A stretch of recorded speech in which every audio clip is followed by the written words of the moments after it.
여러분의 은퇴 후의 삶은 안녕하신가요? 저는 오늘도 자전거를 타고 등산을 하고 골프를 칩니다. 분명 바쁘고 건강하고 돈도 있는데 왜 이렇게 하루하루가 공허할까요? 은퇴 후 찾아오는 이 낯선 감정, 여러분도 느껴보셨습니까? 월 600만 원 연금에 상가 월세까지 받는 완벽한 노후였던 저도 그랬습니다. 그 공허함을 채우려다 퇴직금을 통째로 날릴 뻔했고 건강도 잃을 뻔했습니다. 34년간 대기업 임원이었던 제가 8년 만에 깨달은 진짜 노후의 정답, 은퇴 후의 최고의 투자가 무엇인지 제 솔직한 이야기를 들려드리겠습니다. 사연 시작하기 전에 구독과 좋아요, 알림 설정 부탁드립니다. 평범한 사람들의 숨겨진 이야기를 매일 전해드리는 채널입니다. 새벽 5시 30분, 알람이 울리기도 전에 눈이 떠집니다. 30년 넘게 몸에 밴 습관은 퇴직 후 8년이 지난 지금도 바뀌지 않았습니다. 저는 천천히 몸을 일으켜 커튼 사이로 새어 들어오는 새벽빛을 바라봅니다. 창밖에는 아직 어둠이 남아 있습니다. 제 이름은 박성준, 68입니다. 대기업에서 34년을 일했습니다. 말단 사원으로 시작해서 임원 자리까지 올랐습니다. 60세 되던 해 회사는 정중하게 저를 내보냈습니다. 그날 이후 8년이 흘렀습니다. 아들은 대학을 마치기 전에 이른 장가를 갔고 딸도 대학을 졸업하자마자 시집을 갔습니다. 손주가 넷입니다. 큰손자 지호는 초등학교 6학년, 노후 준비는 남들보다 일찍 했습니다. 제 퇴직금과 아내의 교직 퇴직 수당을 합쳐서 수도권 외곽의 작은 상가 하나를 샀습니다. 지금은 매달 월세가 꼬박꼬박 들어옵니다. 거기에 아내와 제 연금을 합치면 한 달에 600만 원, 먹고 사는데 부족함이 없습니다. 아내는 30년간 중학교 교사로 일했습니다. 아내가 정년퇴직을 하기 전까지 저는 집안 살림을 도맡아 했습니다. 새벽에 일어나 밥을 짓고 청소를 하고 장을 보고 저녁을 차렸습니다. 처음엔 어색했습니다. 임원실에서 결제를 하던 손으로 된장찌개를 끓이는 게, 그런데 묘하게 그 시간이 좋았습니다. 내가 만든 밥을 아내가 맛있다고 할 때 그 한마디가 하루를 채워주는 것 같았습니다. 아내가 퇴직한 후에는 살림을 반씩 나눠서 합니다. 아내는 요리를 맡고 저는 청소와 장보기를 맡습니다. 싸운 적도 있습니다. 제가 마늘을 너무 많이 넣었다느니, 청소기를 제대로 안 돌렸다느니, 그래도 함께 사는 시간이 이렇게 편안한 적이 없었습니다. 오전 6시, 저는 자전거 복장을 갖춰 입고 현관문을 나섭니다. 한강변까지는 자전거로 10분 거리입니다. 강바람이 얼굴을 스칩니다. 시원합니다. 상쾌합니다. 그런데 페달을 밟으면서 저는 문득 생각합니다. 오늘이 며칠이지? 월요일인지 화요일인지 솔직히 잘 모릅니다. 요일이 크게 의미가 없어진 지 꽤 됐습니다. 한강변 벤치에 자전거를 세우고 잠깐 앉아 강물을 바라봅니다. 이른 아침인데도 이미 조깅을 하는 사람들이 있습니다. 강아지를 데리고 산책하는 부부, 이어폰을 끼고 달리는 청년, 저처럼 멍하니 강을 보는 노인 한 분. 저는 그 노인을 바라봅니다. 혹시 저도 저렇게 보일까? 멍하니, 그냥 거기 있는 사람처럼. 집으로 돌아오면 오전 8시쯤 됩니다. 아내가 아침을 차려놓고 기다립니다. 밥을 먹고 설거지를 하고 거실을 청소합니다. 그러면 오전 10시, 저는 수첩을 펼쳐 일정을 확인합니다. 월요일 자전거, 화요일 등산, 수요일 골프, 목요일 독서 모임, 금요일 봉사, 빽빽하게 채워진 한 주입니다. 근데 이상합니다. 이 수첩을 보면서 왜 이렇게 마음이 텅 빈 것 같을까요? 일정이 없는 것도 아닌데, 돈이 없는 것도 아닌데, 아픈 것도 아닌데, 저는 볼펜을 들고 수첩 아래에 뭔가를 적어봅니다. 오늘 한 일 자전거 18km, 내일은, 그게 전부입니다. 저는 서재로 들어가 의자에 앉습니다.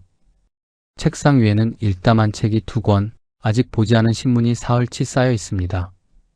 책을 펼쳐봅니다. 2페이지를 읽다가 덮습니다. 신문을 펼쳐봅니다. 경제면 헤드라인을 읽다가 접습니다. 예전엔 이런 시간이 꿈이었습니다. 퇴직하면 실컷 책도 읽고 가고 싶은 데도 가고 하고 싶은 거 다 하면서 살아야지. 34년 동안 그 꿈을 붙들고 살았습니다. 그런데 막상 그 시간이 오니 뭘 읽어야 할지, 어딜 가야 할지, 뭘 하고 싶은지 모르겠습니다. 점심을 먹고 나면 소파에 앉아 뉴스를 봅니다. 채널을 바꿔가며 이것저것 보다 보면 어느새 오후 3시가 됩니다. 커피 한 잔을 내려서 창밖을 봅니다. 아파트 단지 안벤치에 나이 드신 어르신 몇 분이 앉아 계십니다. 저보다 10살은 더 드신 것 같습니다. 그분들은 뭘 하시는 걸까요? 그냥 앉아 계십니다. 해가 지는 방향으로. 그냥. 저는 다시 서재로 들어가 오래된 파일 박스를 꺼냅니다. 대기업 임원 시절에 집에서 정리했던 서류들을 꺼내봤습니다. 두꺼운 파일 하나를 펼칩니다. 빼곡하게 적힌 숫자들. 그때는 이 숫자들이 살아 움직이는 것 같았습니다. 보고서 하나로 수백억 예산을 움직였습니다. 수백 명의 직원들이 제 결제를 기다렸습니다. 지금 저는 내일 등산 코스를 어디로 잡을지 고민하고 있습니다. 파일을 덮으며 저도 모르게 한숨을 쉬었습니다. 나쁜 한숨이 아닙니다. 그냥 무거운 한숨입니다. 저녁 식탁. 아내가 차린 밥을 먹으면서 저는 조용히 묻습니다. 여보, 나 요즘 이상한 것 같지 않아? 아내가 고개를 듭니다. 왜요? 모르겠어. 뭔가 해야 할 것 같은데 뭘 해야 할지를 모르겠어. 매일 이렇게 아무것도 안 하고 노는 게 맞나 싶기도 하고. 아내가 잠시 저를 바라봅니다. 그리고 조용히 말합니다. 밥이나 먹어요.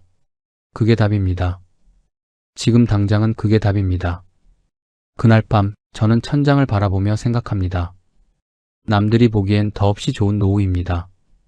돈도 있고 건강도 있고 부부 사이도 좋고 자식들도 잘 살고. 그런데 왜 매일 아침 눈을 뜨는 게 이렇게 무거울까요? 평생 성과를 쫓아온 사람에게 아무것도 쫓지 않아도 되는 삶은 해방이 아니었습니다. 그것은 낯선 공포였습니다. 저는 이 공포에 이름을 붙이지 못한 채 눈을 감습니다. 내일도 알람보다 일찍 눈이 떠질 겁니다. 그리고 또 같은 하루가 시작될 겁니다.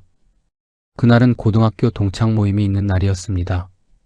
한 달에 한 번 서울 마포구 골목 안쪽에 있는 단골 고깃집에서 모입니다.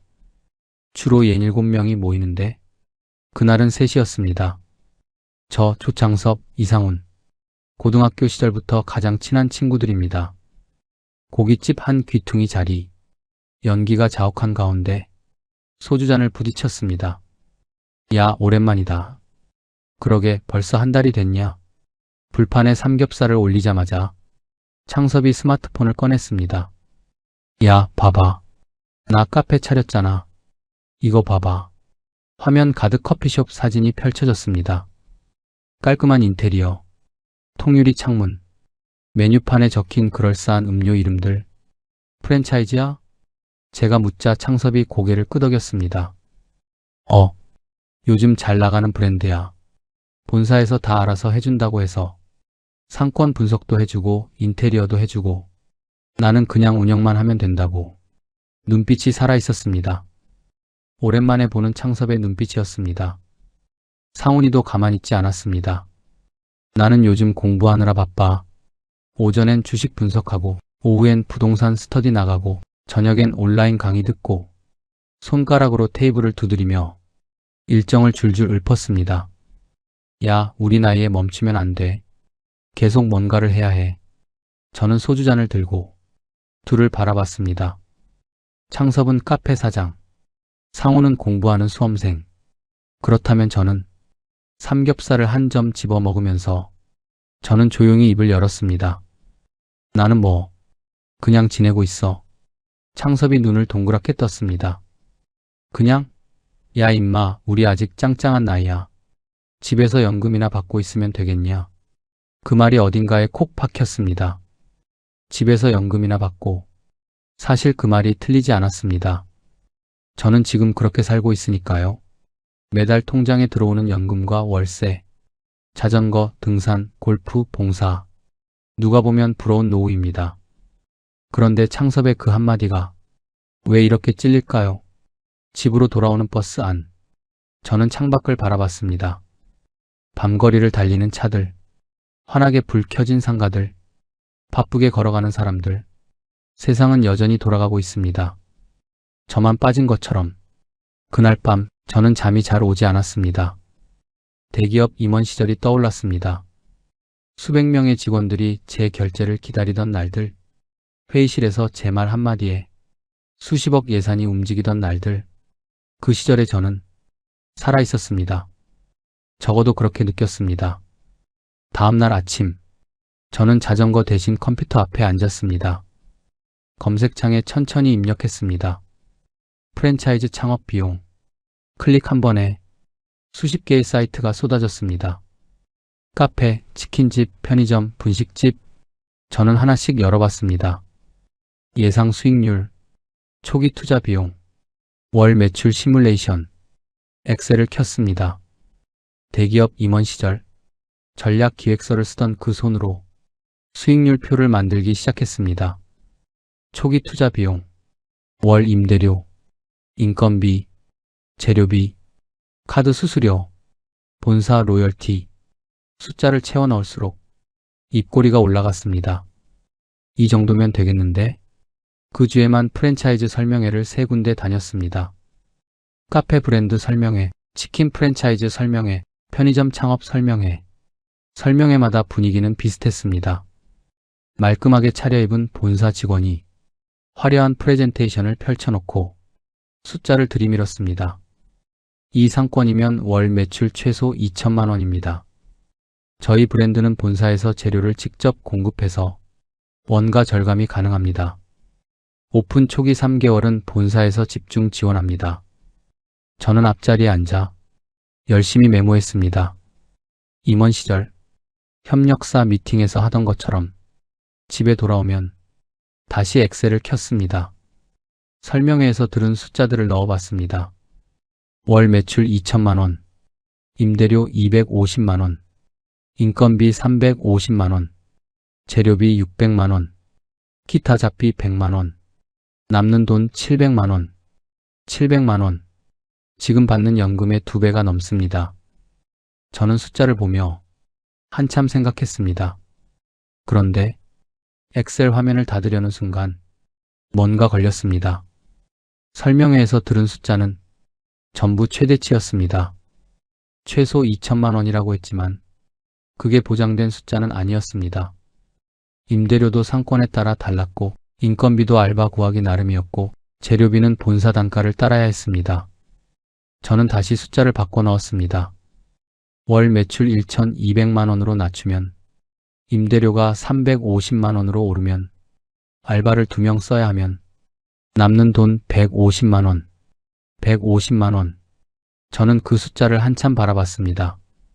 그래도 멈추지 않았습니다. 내가 직접 하면 다르겠지. 나는 임원까지 한 사람이야. 경영을 해본 사람이야. 그렇게 스스로를 설득했습니다. 그런데 그 즈음부터 몸에서 신호가 오기 시작했습니다. 아침에 일어나면 뒷목이 뻐근했습니다.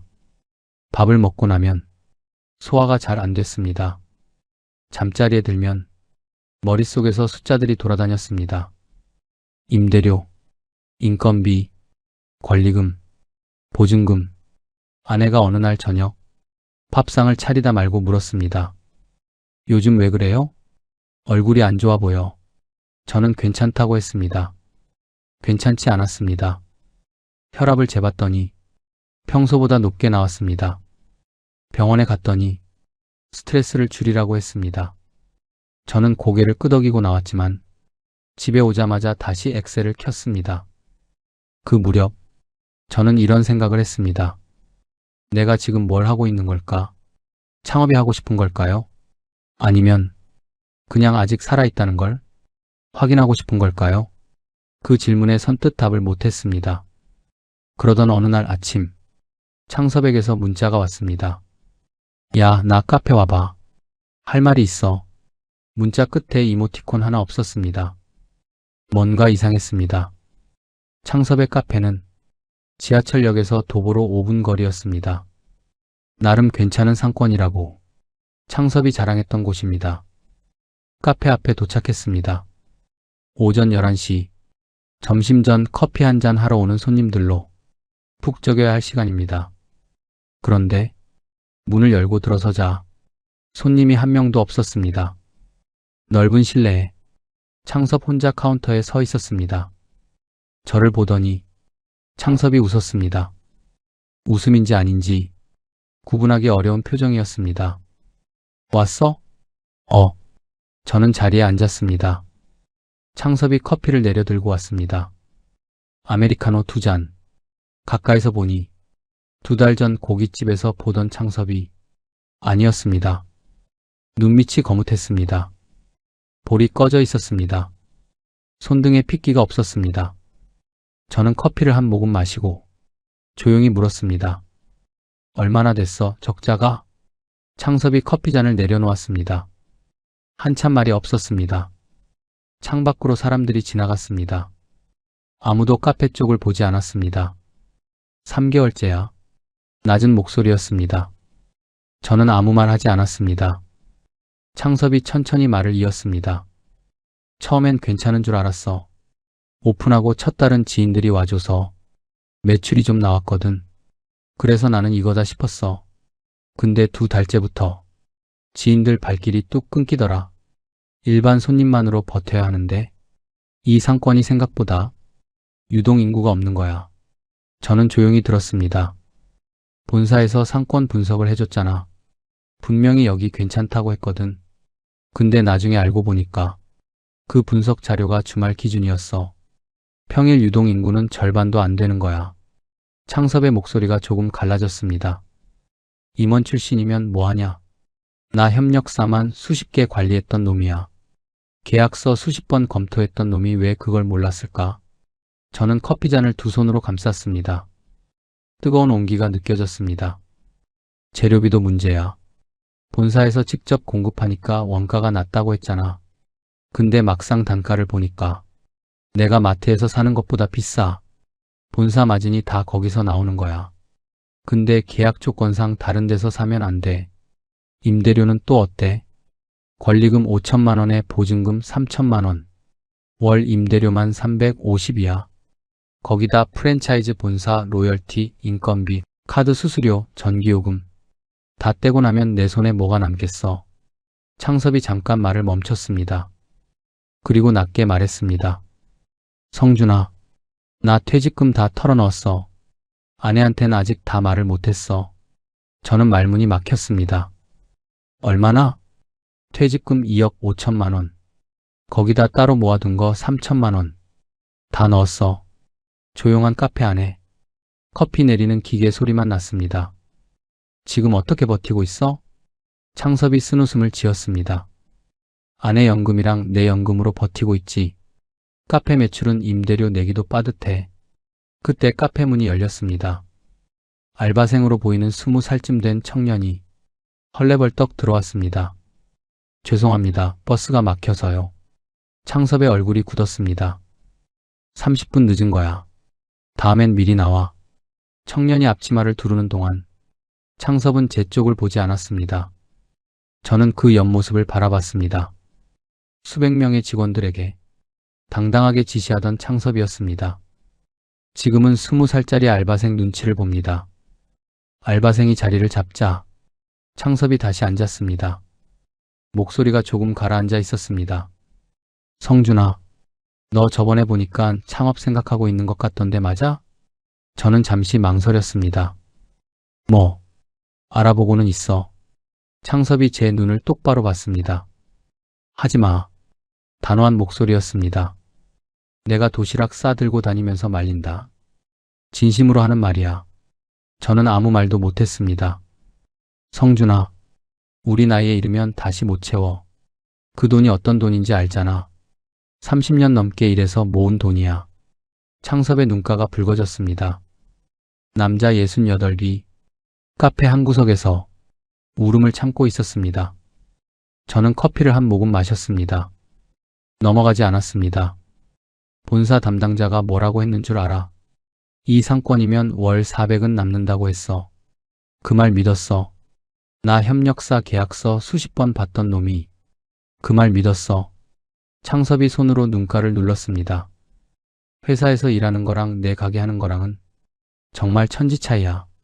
그냥 아무것도 하지 말고 연금으로 여행이나 다니면서 놀 걸 그랬어. 저는 창밖을 봤습니다. 사람들이 카페 앞을 지나쳤습니다. 아무도 들어오지 않았습니다. 한참 뒤에 제가 입을 열었습니다. 창섭아, 앞으로 어떻게 할 거야? 창섭이 천장을 올려다봤습니다. 일단은 버텨봐야지 별 수 있나? 버틸 수 있어? 모르겠어. 버텨지면 버티고, 안 버텨지면 말끝을 흐렸습니다. 저는 카페를 나왔습니다. 가을 햇살이 내리쬐는 골목이었습니다. 걸음이 떨어지지 않았습니다. 버스 정류장 벤치에 앉았습니다. 한참 동안 멍하니 있었습니다. 생각이 났습니다. 불과 며칠 전까지만 해도 저는 엑셀을 켜고 수익률을 계산하고 있었습니다.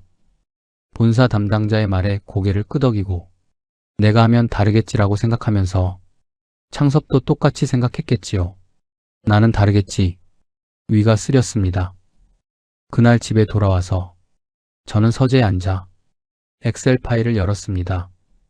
수익률 계산표, 프랜차이즈 비교표, 초기 투자 비용 시뮬레이션, 마우스를 한참 올려놓고 있었습니다.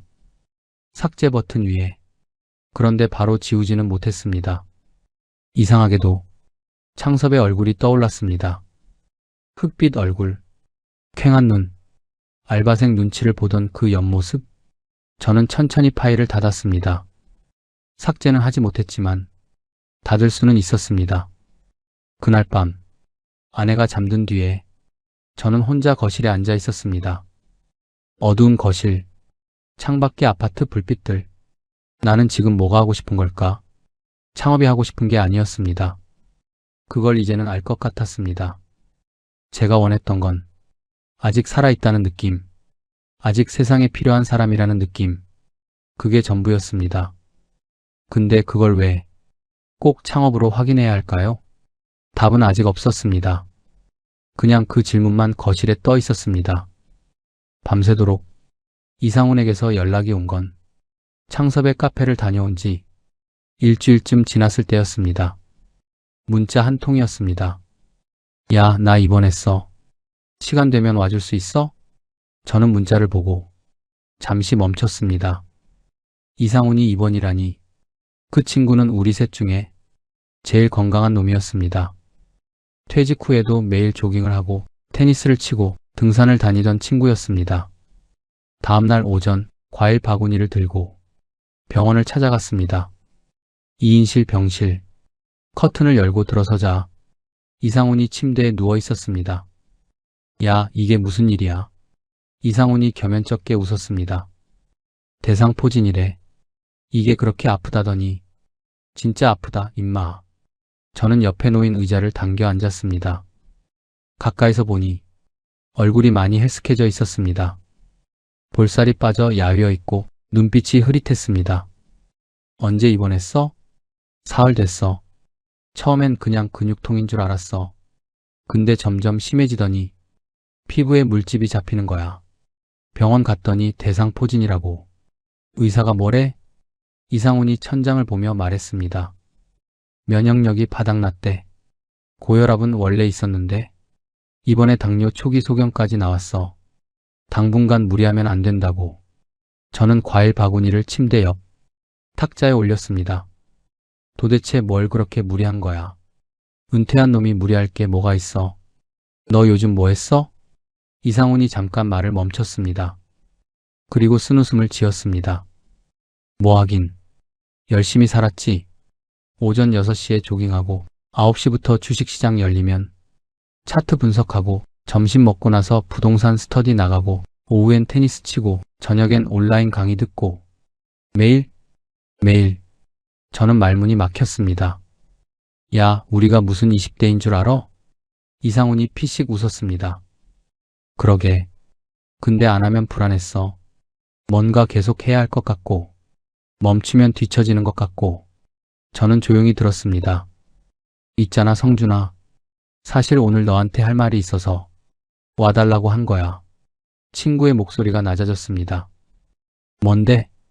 이상훈이 한참 천장을 바라봤습니다. 옆 침대 환자가 기침을 했습니다. 복도에서 간호사 발소리가 지나갔습니다.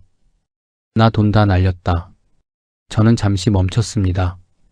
얼마나? 많이. 많이가 얼마야? 이상훈이 눈을 감았습니다. 퇴직금이랑 모아둔 거 합쳐서 한 2억 가까이. 저는 아무 말도 못했습니다. 상훈이가 천천히 말을 이었습니다. 처음엔 주식이었어. 퇴직하고 나니까 시간이 남잖아. 뉴스 보다 보면 맨날 나오는 게 주식 얘기, 코인 얘기거든. 누구는 앉아서 몇 천을 벌었다더라. 누구는 코인으로 집을 샀다더라. 이런 얘기가 맨날 들리니까 안 하면 내가 바보 같은 거야. 세상이 다 돈을 버는데 나 혼자 빠진 것 같은 거야. 저는 가만히 들었습니다. 그래서 공부를 시작했어.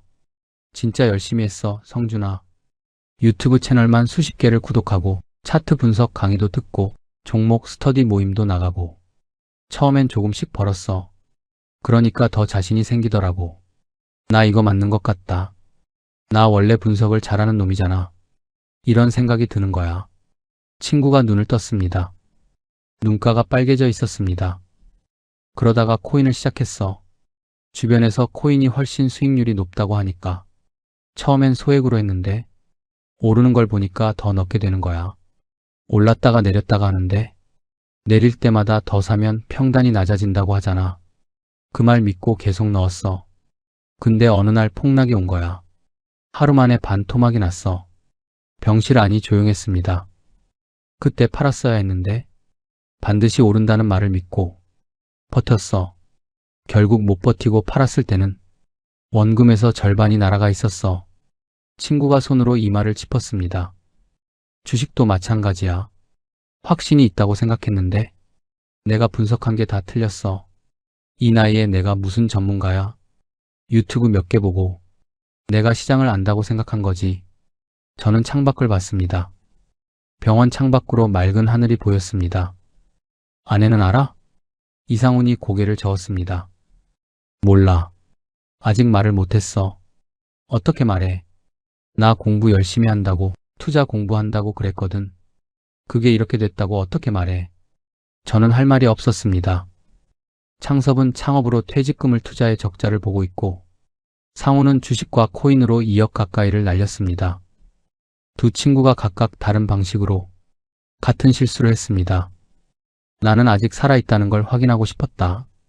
창섭의 말이 떠올랐습니다. 상훈도 마찬가지였겠지요. 성준아. 이상훈이 저를 바라봤습니다. 솔직히 말하면 돈을 벌고 싶었던 게 아니었어.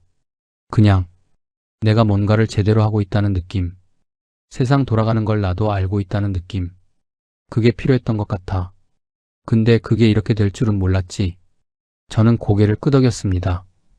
그 말이 남의 말 같지 않았습니다. 저도 똑같이 느꼈으니까요. 한참 뒤에 상훈이 물었습니다. 너는 요즘 어때? 저는 잠시 생각했습니다. 나도 뭔가 하려고 했어. 창업 알아봤거든. 상훈이가 눈썹을 치켜 올렸습니다. 했어? 아니. 창섭이가 말리더라고. 창섭이 지금 카페 접을 판이거든. 친구가 한숨을 내쉬었습니다. 창섭이도 힘들구나. 병실 안이 다시 조용해졌습니다. 두 사람이 나란히 각자의 생각에 잠겼습니다.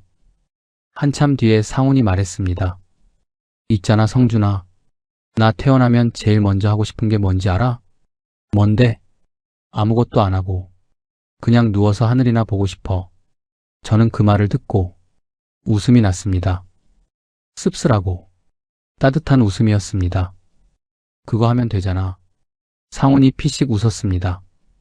그게 그렇게 어려운 거더라고. 병원을 나서는 길. 저는 한동안 걷지 못하고 병원 입구 벤치에 앉았습니다. 창섭, 상훈, 두 친구가 떠올랐습니다. 창업으로 그리고 주식과 코인으로 둘 다 잃은 건 돈만이 아니었습니다. 건강도 잃었고 자존심도 잃었고 밤에 편히 잠드는 것도 잃었습니다. 그리고 둘 다 똑같은 이유에서 시작했습니다. 아직 살아있다는 걸 확인하고 싶어서, 아직 세상에 필요한 사람이고 싶어서 저는 하늘을 올려다봤습니다. 높고 맑은 가을 하늘이었습니다. 나는 지금 무엇을 잃고 있을까? 아직 잃지 않은 것들은 무엇일까? 그 질문이 가슴 한가운데 조용히 내려앉았습니다. 집으로 돌아오는 버스 안. 저는 핸드폰을 꺼내 아직 삭제하지 못한 엑셀 파일을 열었습니다. 프랜차이즈 수익률 계산표, 투자 시뮬레이션. 저는 파일을 하나씩 삭제했습니다. 휴지통으로 보내고 휴지통도 비웠습니다. 버스가 아파트 단지 앞에 섰습니다. 저는 자리에서 일어나 천천히 내렸습니다. 저녁 하늘이 붉게 물들어 있었습니다. 병원에서 돌아온 날 밤, 저는 오랫동안 잠을 이루지 못했습니다. 천장을 바라보며 창섭과 상훈의 얼굴이 번갈아 떠올랐습니다. 창섭의 흑빛 얼굴, 알바생 눈치를 보던 그 옆모습, 도시락 싸들고 다니면서 말린다던 목소리, 상훈의 퀭한 눈, 병원 침대에 누워 아무것도 안 하고 하늘이나 보고 싶다던 말. 두 친구 모두 저와 똑같은 마음에서 시작했습니다. 그런데 결과는 돈만 잃은 게 아니었습니다. 창섭은 밤잠을 잃었고 상훈은 건강을 잃었습니다. 30년 넘게 악착같이 모은 노후 자금이 한순간에 사라진 겁니다. 저는 어둠 속에서 생각했습니다. 만약 제가 창업을 했다면, 만약 제가 코인과 주식에 뛰어들었다면 지금쯤 저도 창섭처럼 아내 몰래 한숨을 쉬고 있었을까요? 상훈처럼 병원 침대에 누워 있었을까요?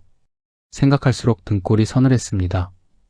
퇴직금, 노후 자금, 아내와 함께 30년을 넘게 모은 돈, 그 돈을 잃으면 다시 시작할 시간이 없습니다. 30에 잃은 돈은 40에 다시 벌면 됩니다. 40에 잃은 돈은 50에 다시 벌면 됩니다. 그런데 68배 잃은 돈은 다시 벌 시간이 없습니다. 그게 제일 무서운 겁니다. 그렇게 생각이 정리되는 것 같으면서도 완전히 결심이 서지 않았습니다. 이상하게도 머릿속 어딘가에 아직 작은 목소리가 남아 있었습니다. 그래도 뭔가 해야 하지 않을까? 그냥 이대로 있으면 되는 건가? 남들은 다 뭔가를 하는데 그 목소리가 쉽게 사라지지 않았습니다. 다음 날 아침, 아내가 밥상을 차리는 동안 저는 식탁에 앉아 멍하니 있었습니다. 아내가 찌개를 올려놓으며 저를 바라봤습니다. 어젯밤에 잠 못 잔 거예요? 응. 좀 뒤척였어. 아내가 자리에 앉았습니다. 밥을 뜨다가 말고 조용히 말했습니다. 나 알고 있어요. 저는 고개를 들었습니다. 뭘? 창업 알아보고 있었던 거요. 프랜차이즈 설명회 다닌 것도 알고 엑셀로 뭔가 계속 계산한 것도 알고. 저는 말문이 막혔습니다. 언제부터 알았어? 처음부터요. 아내가 숟가락을 내려놓았습니다. 말 안 한 건 당신이 스스로 결정하길 기다렸기 때문이에요. 내가 먼저 말리면 당신 자존심 상하잖아요. 저는 아무 말도 못했습니다. 아내가 천천히 말을 이었습니다. 창섭 씨 카페 얘기도 들었어요. 상훈 씨 병원 얘기도요. 어젯밤에 당신 뒤척이는 거 보면서 이제 말할 때가 됐다 싶었어요. 여보, 아내가 저를 똑바로 봤습니다. 우리 노후 자금이 얼마인지 알죠? 퇴직금이랑 수당으로 산 상가, 그리고 연금. 그게 전부예요. 그 돈 잃으면 우리 둘 다 잃는 거예요. 당신만 잃는 게 아니라. 조용한 목소리였습니다. 그런데 그 조용함이 어떤 큰 소리보다 무겁게 들렸습니다. 창섭 씨가 2억 5천만 원을 넘게 날리고 상훈 씨가 2억 날렸다면서요. 그분들 지금 아내분들은 어떻겠어요? 저는 찌개를 바라봤습니다. 김이 올라오고 있었습니다. 당신이 그동안 열심히 살아온 사람인 거 나도 알아요. 대단한 사람이었던 거 알아요. 근데 지금은 그 완장 없어요. 프랜차이즈 본사 직원들은 당신이 임원이었는지 몰라요. 주식시장은 당신이 얼마나 분석을 잘하는지 몰라요. 그냥 돈만 봐요. 직접적인 말이었습니다. 서운할 수도 있는 말이었습니다. 그런데 서운하지 않았습니다. 맞는 말이었으니까요. 저는 한참 있다가 조용히 물었습니다. 정말 이대로 괜찮을까? 아내가 잠시 저를 바라봤습니다. 그리고 말했습니다. 당신이 행복하면 나도 행복해요. 정말 괜찮아요. 짧은 말이었습니다. 그런데 그 짧은 말이 오래도록 가슴에 남았습니다. 그날 오후 딸에게서 문자가 왔습니다. 아빠, 엄마한테 들었어요. 아빠 창업 생각하고 있다고요. 저 솔직하게 말할게요. 무서워요. 아빠가 무리하시다가 노후 자금 잃으면 아빠뿐만 아니라 엄마도 힘들어져요. 엄마 아빠가 힘들면 저도 힘들어요. 제발 하지 마세요. 아빠가 건강하게 있어주는 게 저한테는 제일 큰 선물이에요. 저는 문자를 몇 번이고 읽었습니다. 저녁에는 아들에게서 전화가 왔습니다. 아버지, 어머니한테 들었어요. 그래. 아버지, 창업하지 마세요. 저 결혼하고 나서 아버지, 어머니 노후 걱정은 안 했거든요. 두 분이 잘 준비해 놓으셨으니까. 근데 지금 그 기반이 흔들리면 저 진짜 걱정돼요. 그냥 편하게 사세요. 진짜로요. 저는 전화를 끊고 한동안 핸드폰을 손에 쥐고 있었습니다. 아내의 말, 딸의 문자, 아들의 전화, 세 사람이 똑같은 말을 했습니다.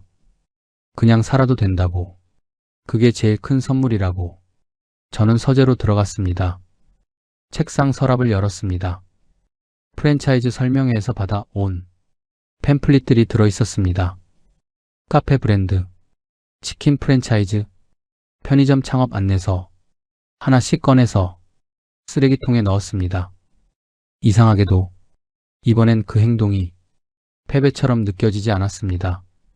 처음으로 해방감이 느껴졌습니다. 저는 의자에 등을 기대고 잠시 눈을 감았습니다. 그리고 생각했습니다.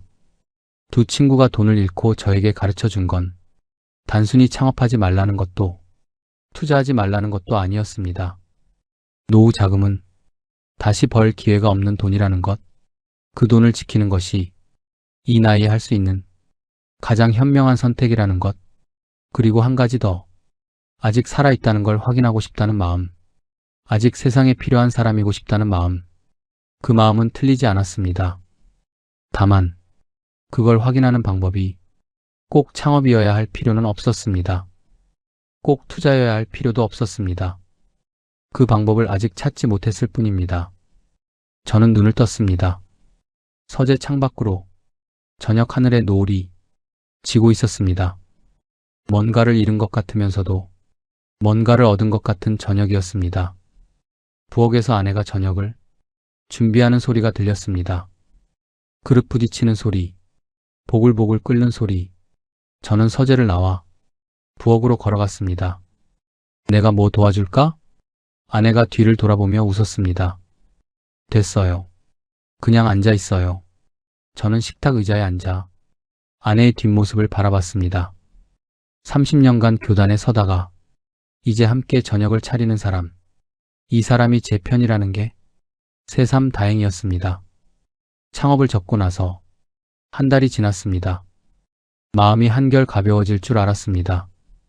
그런데 막상 아무것도 하지 않는 날들이 이어지니 또 다른 무게가 찾아왔습니다.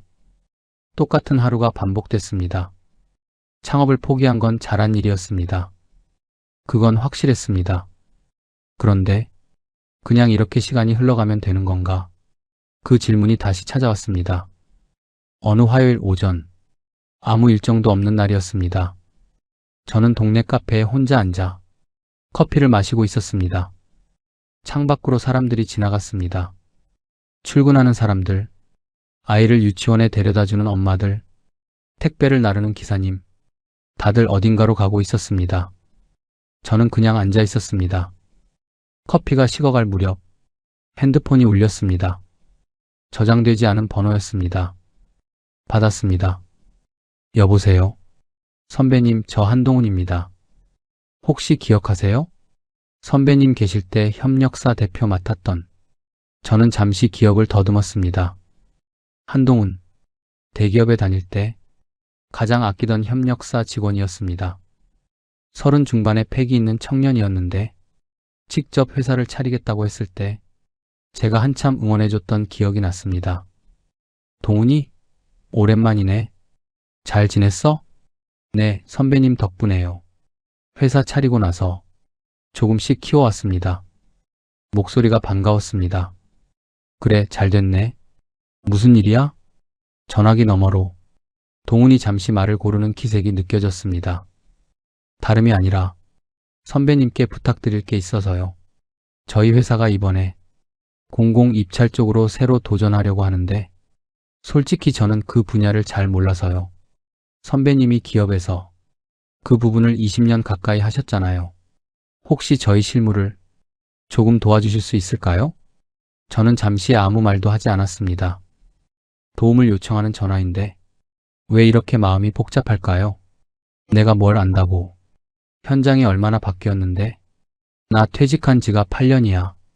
동훈이 바로 말했습니다. 선배님, 제가 필요한 건 최신 현장 지식이 아니에요. 입찰 과정에서 사람을 읽는 눈, 판단하는 능력, 큰 그림을 보는 시각, 그게 저한테는 없어요. 그건 경험에서 나오는 거잖아요. 선배님이 가진 게 바로 그거예요. 저는 커피잔을 두 손으로 감쌌습니다. 부담 드리려는 게 아니에요. 회의 참석이나 서류 검토 같은 거요. 주 2, 3일이면 충분합니다.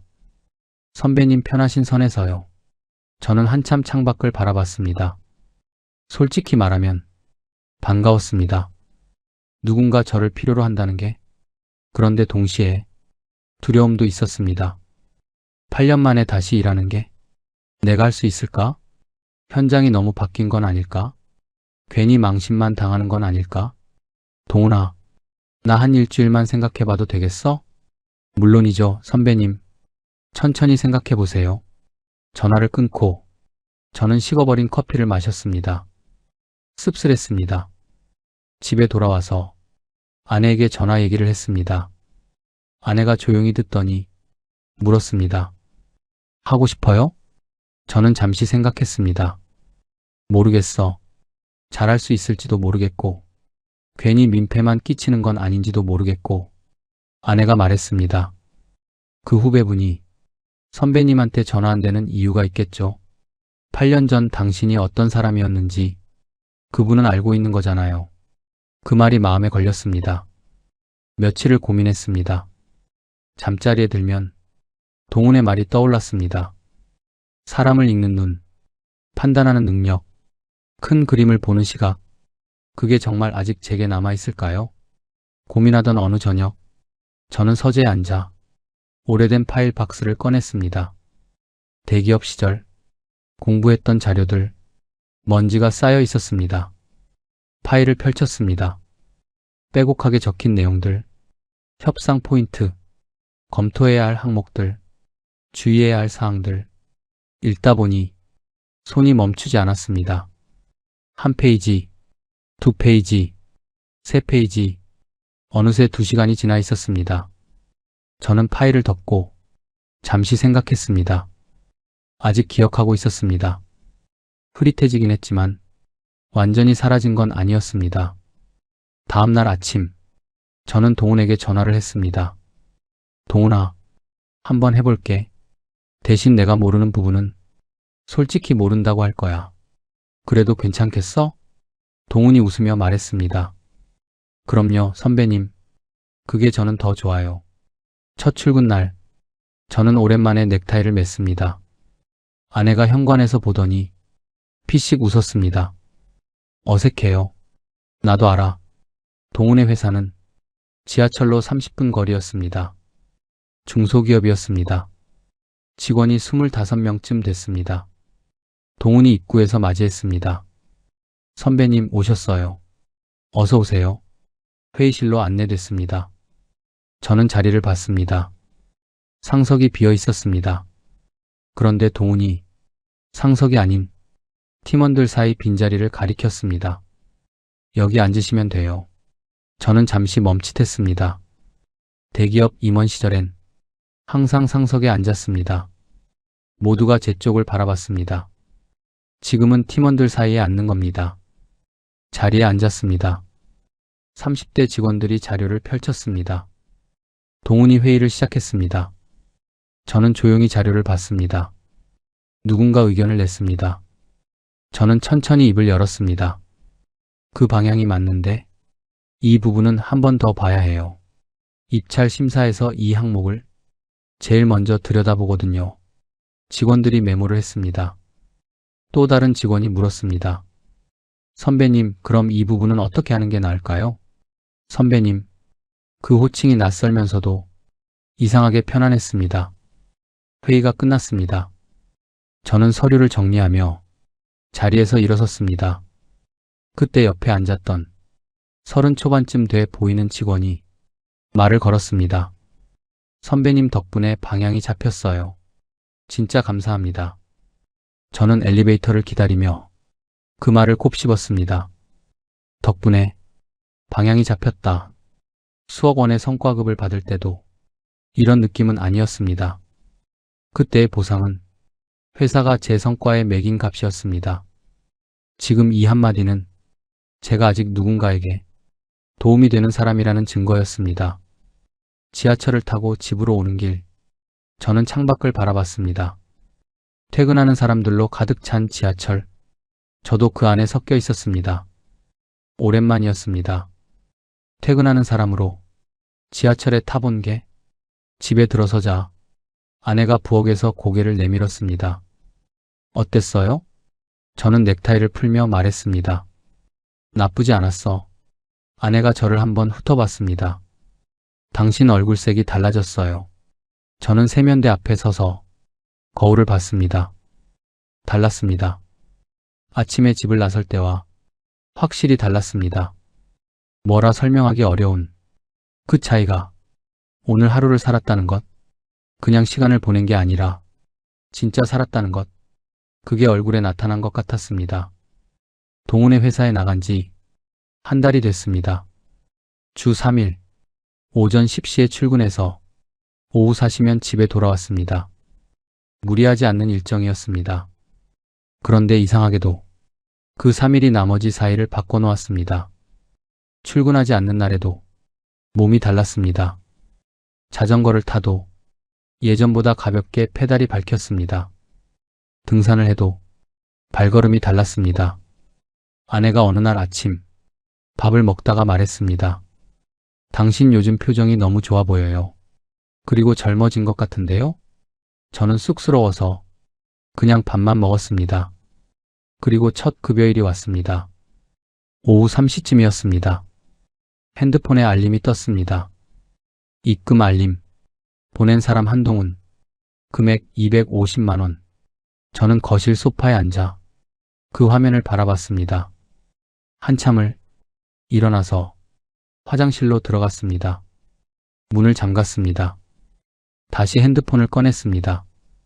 250만 원.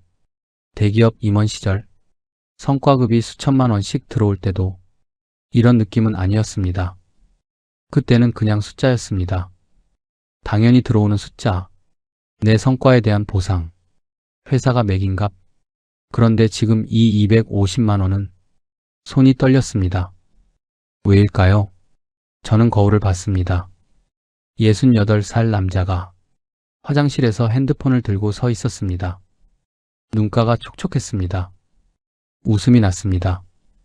이 나이에 250만 원에 울컥하다니. 그런데 어쩔 수 없었습니다.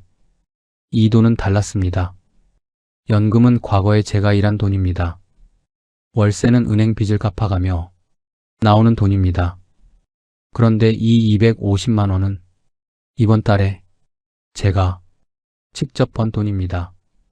아직 세상이 저를 필요로 한다는 증거, 아직 제가 가치 있는 사람이라는 증거, 250만 원짜리 증거. 화장실을 나왔습니다. 아내는 안방에서 책을 읽고 있었습니다. 저는 서재로 들어가 책상 서랍을 열었습니다. 흰 봉투 2장을 꺼냈습니다. 250만 원. 어떻게 쓸지는 사실 급여일이 오기 훨씬 전부터 생각해뒀습니다. 첫 번째 봉투에는 200만 원을 넣었습니다. 큰손자 지호 몫입니다. 지호는 초등학교 6학년입니다. 지금은 어리지만 눈 깜짝할 사이에 대학 입시를 맞이할 겁니다. 등록금이 얼마인지는 모르지만 그때 제가 보태줄 수 있다면 그 생각만으로 봉투를 채우는 손이 든든했습니다. 두 번째 봉투에는 50만 원을 넣었습니다. 손주 셋에게 나눠줄 용돈입니다. 봉투 2장을 서랍에 넣어두고 저는 잠시 앉아 있었습니다. 대기업 임원 시절엔 손주들 용돈을 넉넉하게 줬습니다. 그때는 그게 당연했습니다. 그런데 지금 이 50만 원은 그때의 몇 배보다 값지게 느껴졌습니다. 내가 이번 달에 직접 땀 흘려번 돈이니까. 다음날 오전 아내와 함께 장을 보러 마트에 갔습니다. 카트를 밀며 걷다가 저는 슬쩍 말을 꺼냈습니다. 여보, 나 어제 월급 들어왔어. 아내가 두부를 집으며 말했습니다. 알아요. 문자 왔던데. 손주들 용돈 좀 챙겨주려고. 아내가 고개를 돌렸습니다. 또 손주들 줄 거예요? 저는 멋쩍게 웃었습니다. 아내도 웃으며 저를 바라봤습니다. 저는 카트를 밀며 말했습니다. 내가 이번 달에 직접 번 거야. 그게 얼마나 좋은지 당신은 모를 거야. 그동안 퇴직하고 공허했는데 뭔가 꽉 채워지는 기분이야. 아내가 아무 말도 하지 않았습니다. 그런데 조금 뒤에 조용히 말했습니다. 당신 정말 요즘 좋아 보여요. 더 멋져 보이고 당당해 보이고 자신감 있어 보이고 10년은 젊어 보이는 거 알아요? 그 말이 하루 종일 마음에 남았습니다. 주말 아들네 가족이 놀러 왔습니다. 손주들이 현관에서부터 뛰어들어왔습니다. 할아버지, 저는 쭈그리고 앉아 손주들을 안았습니다. 넷이 한꺼번에 달려드니 넘어질 뻔했습니다. 저녁을 먹고 나서 아이들이 거실에서 노는 동안 저는 서재에서 봉투를 꺼냈습니다. 아들을 불렀습니다. 이거. 봉투를 건넸습니다. 아들이 봉투를 열어봤습니다.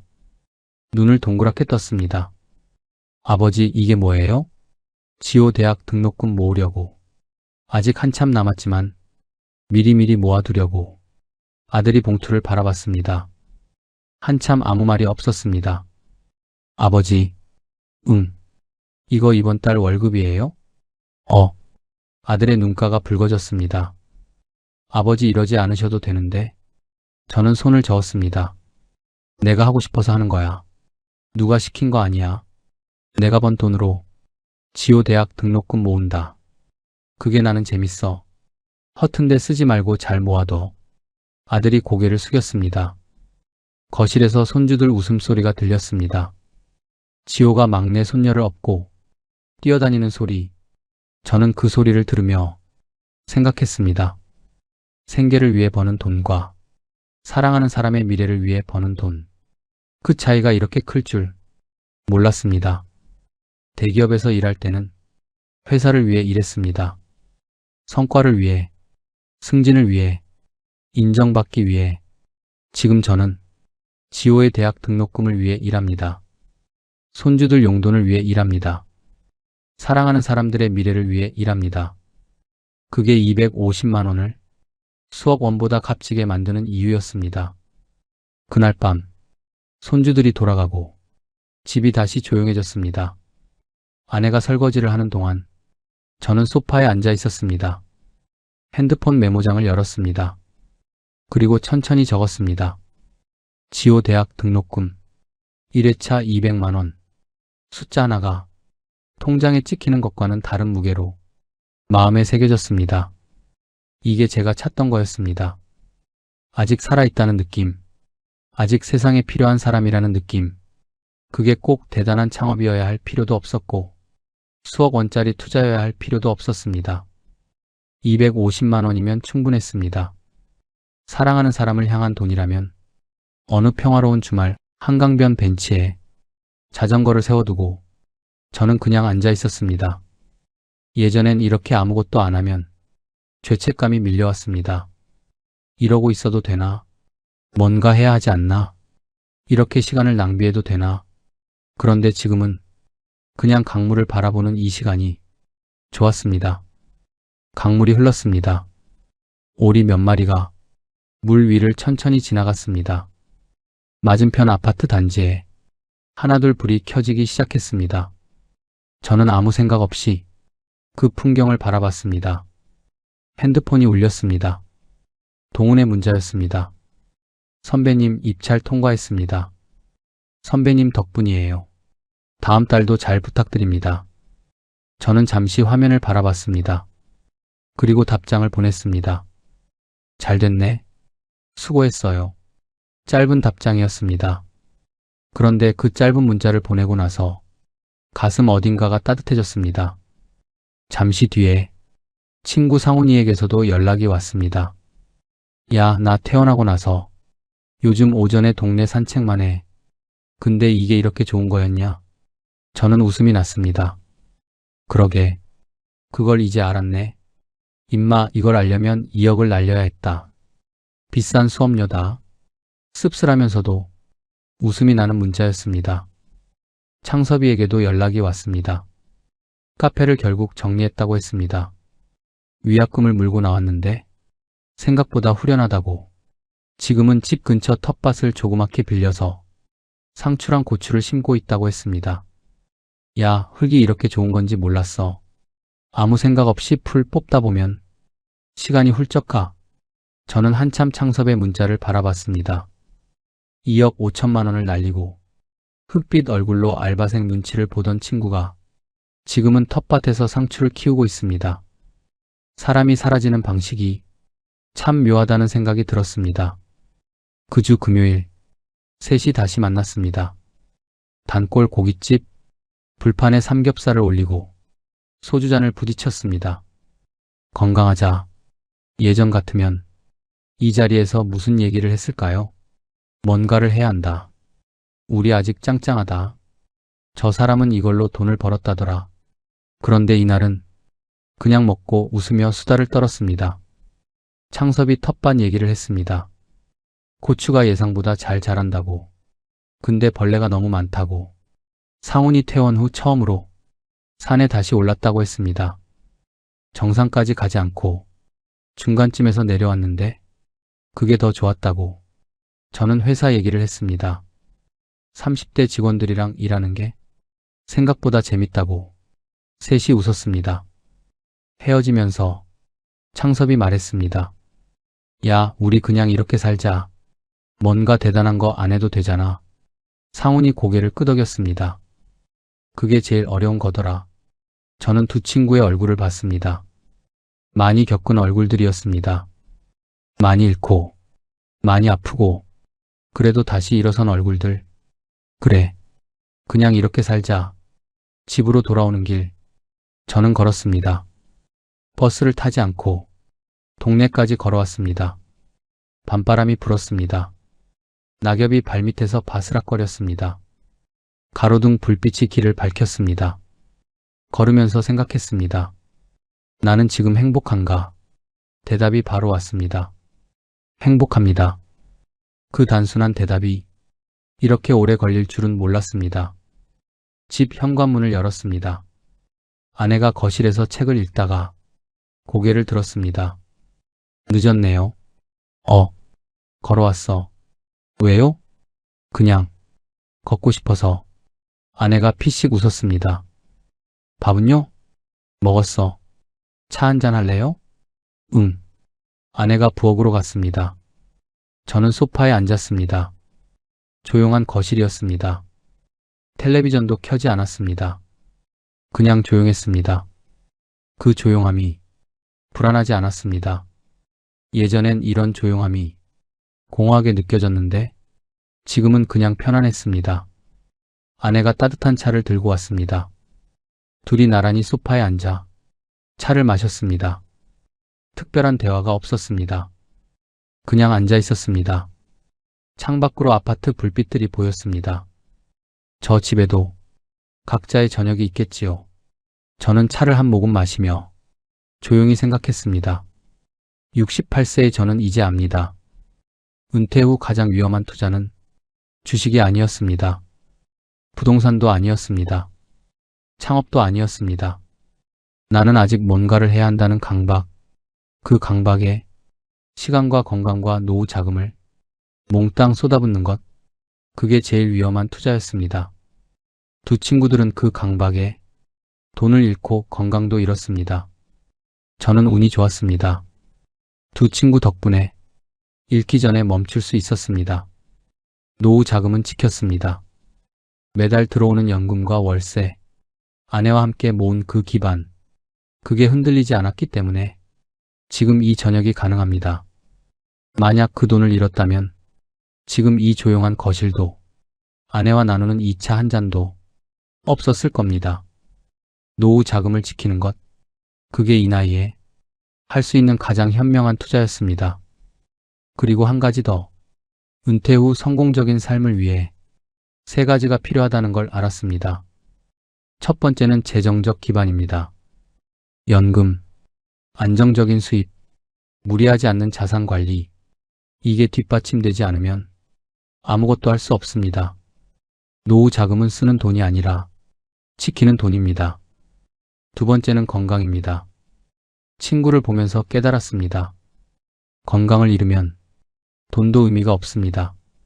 시간도 의미가 없습니다. 아무리 통장에 돈이 많아도 병원 침대에 누워있으면 그게 무슨 노후입니까? 건강은 노후의 자산이 아닙니다. 노후의 전제 조건입니다. 세 번째는 나만의 리듬입니다. 은퇴 후 찾아오는 무기력, 아무것도 안 하면 안 된다는 강박감, 그게 사람을 무너뜨립니다. 그렇다고 억지로 일정을 빽빽하게 채울 필요는 없습니다. 저는 주 3일 일을 합니다. 나머지 4일은 취미 활동을 하거나 아내와 시장을 보거나 손주들 생각을 하며 적금을 붓습니다. 아무것도 안 하는 날도 있습니다. 그리고 그게 죄가 아님을 이제는 압니다. 저는 찻잔을 내려놓았습니다.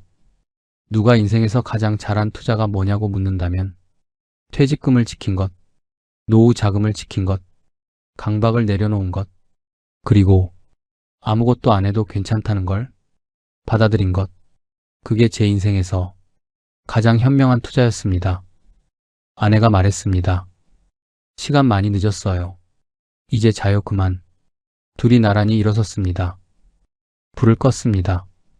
거실이 어두워졌습니다. 창밖으로 아파트 불빛들이 하나둘 꺼지고 있었습니다. 저는 침대에 누웠습니다.